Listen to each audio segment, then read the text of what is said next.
Greetings, DPS Pre-K teachers. Today I'm going to do a brief demonstration of how the DPS Pre-K template course looks like.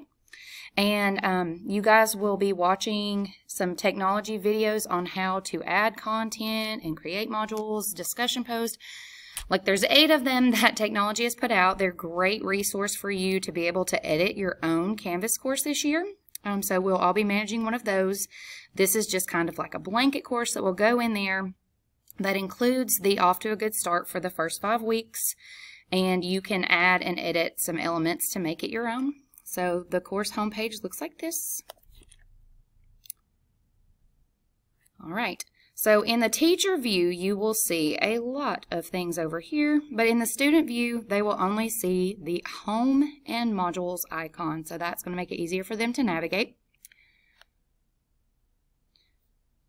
Right here where it says contact teacher, when you create your own page, you're going to add a hyperlink to your email address here.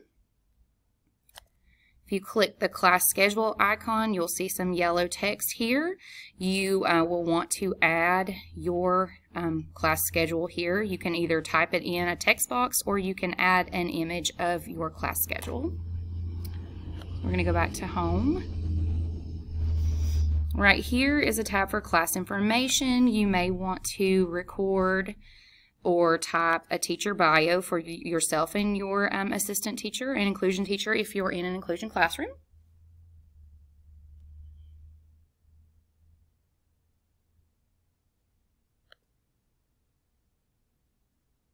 I apologize, it's slow to load today for some reason.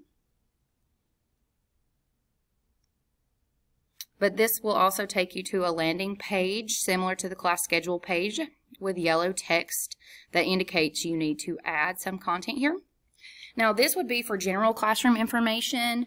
You can also add a course announcement if you have like weekly news that you need to send to parents or daily news. So this will be just for general class information, anything that you want to add here. But like I said, you can add an announcement if you have daily information or special information for each week. Okay, so you'll see there are headers here for the themes. They're broken down into weeks and days. You'll see My School and Friends, Shoes, and then for teachers who are continuing with Off to a Good Start, the next theme is Rhyme Time. So there's just kind of a placeholder here for that. Any text that is in red indicates it is linked to a page or a module. Text in black is not linked. So days 1 through 25 are in here.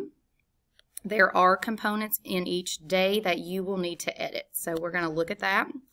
We're not going to go through all 25 days, but what you need to know is that once you copy this into your own course, you will need to go through and edit each day's module to add content that is needed. So this Start Here page is a placeholder. On this page, you may want to add video or type in directions for how your parents are going to help their student navigate this course. You know, an overview of how to submit documents, things like that. So yellow text, add, okay? So the way that modules are set up, the students will click on the first tab, which is the Start Here tab daily. They will have a next button, which is just like the primary and intermediate modules are set up. So here's a song. We don't want a submission here. We just want them to participate, and it will show you if they do. Daily circle time. They are also represented by a number. That way they will be differentiated from each day. Yellow is generic information about circle time, the suggestions that Bright from the Start makes for your circle time. And green would be something specific to that day's lesson based on Off to a Good Start. So here you can add files, links to YouTube videos, and text. So we're going to keep going through so we can make it in the 15-minute time limit. Your first read aloud. This is a discussion post. So the yellow text is the information that's provided in Off to a Good Start, suggestions on how to use this text, and create a discussion. So you will initiate this discussion post by typing in a question, and students, with the help of their parents, can type a response. You can change the settings on your discussion post to be threaded, which means that students can respond to other students. Or you can change the settings to where students cannot read other student responses until they have responded themselves. So we're going to keep chucking. All right, music and movement. No submission here. Well, you can have a submission. You do not have to have a submission. So they can do a video file of them dancing, or if you choose no submission, it may just show you if the child has completed the activity or not. All right, here is a small group activity. The beginning of the week, or the beginning of Off to a Good Start, does a lot of just procedural supports, teaching kids how to use the bathroom, how to wash hands, how to use materials, how to close markers. And so a lot of that's going to require some demonstrations. Because each school is set up differently, you may want to add a video showing the students where the bathrooms are that you will be using and how to appropriately wash their hands and just general procedures for that. I've included a washing hands song just in case the kids want to do that. If you have your own hand washing song, you can add that here. All right, here's another discussion for a read aloud. The yellow highlighted text indicates what you may want to ask to lead your discussion based on what Off to a Good Start recommends. So we've got a page placeholder here for outdoor play. In the virtual requirements, a student is required to do 60 minutes of time. When this was created, we had done 30 to 45 minutes, which was based on what we actually get at school. So this is a placeholder, but does need to be there for your virtual learners. Okay, another music and movement. As you see here, we are submitting nothing. We just want them to do it. Okay, and there's next down here, it's under the screen. So, all right, large group literacy also incorporates using a Rebus chart shared reading on washing your hands. If you do not like this one and want to make your own chart, you can take a picture of that and delete that file and add your own. Okay, here's a placeholder for free choice play, which is also a requirement for our virtual learners. So this provides a suggestion for parents in both English and Spanish to allow their child to play with their own toys for up to 60 minutes of a day. And it also recommends that they encourage their child to clean up appropriately to reinforce that valuable skill. Okay, here's a call and response, which may be your phonological awareness activity that day. I've included a video of a similar song, or you could record your own video singing the chant that's recommended from Off to a Good Start. All right, here's a placeholder for lunch.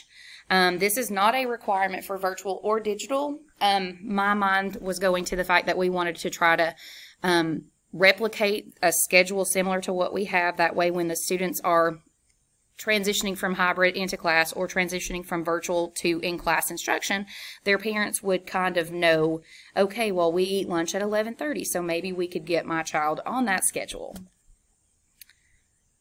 Here's another discussion. Off to a Good Start does include 3 daily opportunities for read-alouds. A placeholder for rest time. Once again, just to try to kind of keep your children on a schedule in the event that they transition back to the class full time. It has a description of the importance of resting time, and that's in English and in Spanish.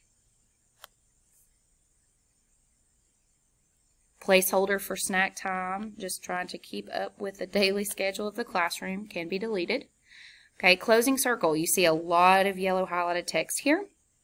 So you may choose to record yourself completing the activities in Off to a Good Start for closing circle, or you may have some activities that you like to do from day to day, and you can add that content here. All right, here's a goodbye song that was added for every day this week, just as a suggested activity.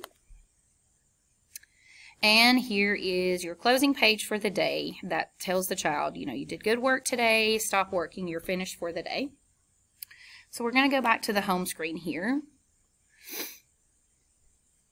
Okay. We're going to click on day 1 just to go back into there. And I want to show you guys something. So if you can't see your activities, you need to make sure that your day is expanded. If you need to rearrange the activities, select the 8 dots and you will get this little cursor, and you can drag to rearrange these activities based on your schedule. If you choose not to have these placeholders for rest time and snack time, you can click on the 3 dots and remove those activities from your day. Okay. And one more thing I want to show you. So student view, they will only see home screen, which was the first page, and modules. They will not see any of this stuff. That's just on the teacher screen. So the way that these modules are set up, they are set up to unlock on the day that they are supposed to be due. So this is to prevent your people from working ahead. You can change these dates, but the first 25 days are dated in line with the first 25 days of school. So for example, Module 1 will unlock August the 31st. Module 2 will unlock September the 1st, and so on.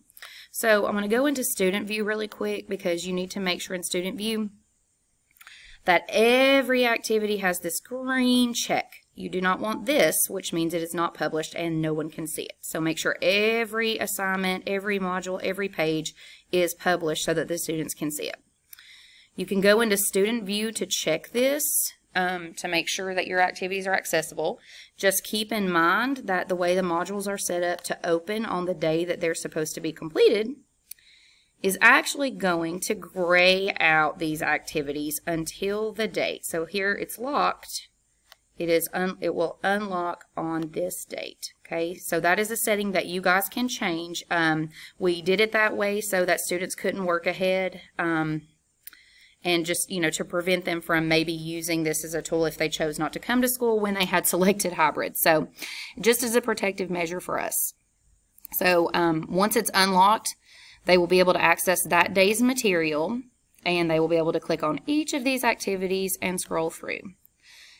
So I know you guys are probably going to have a lot of questions, so what I'm going to do now is I'm going to leave the student view. I had one more little thing I wanted to tell you guys because I was very curious when I started working with technology to develop these courses on how they made all of these cute little icons, placeholders, things like that.